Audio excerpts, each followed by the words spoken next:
ବିଲରୁ ଘରକୁ ଫେରୁଥିବା ସମୟରେ ବାଇକ୍କୁ ପିଟିଲା ଟ୍ରକ୍।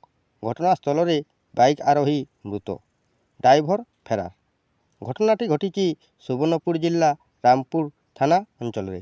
ରାମପୁରର ଶତ୍ରୁଘ୍ନ ମେହେର ବିଲରୁ କାମ ସାରି ନିଜ ଘରକୁ ତାଙ୍କ bike hero Honda Splendor registration number CG060C0895 ସହିତ ଡୁମୁରିପାଲିରୁ ବିନିକାକୁ ଆସୁଥିବା ଟ୍ରକ୍ ରେଜିଷ୍ଟ୍ରେସନ ନମ୍ବର OR23F4388 ସହିତ ମୁହାଁମୁହିଁ ଧକ୍କା ହୋଇଥିଲା।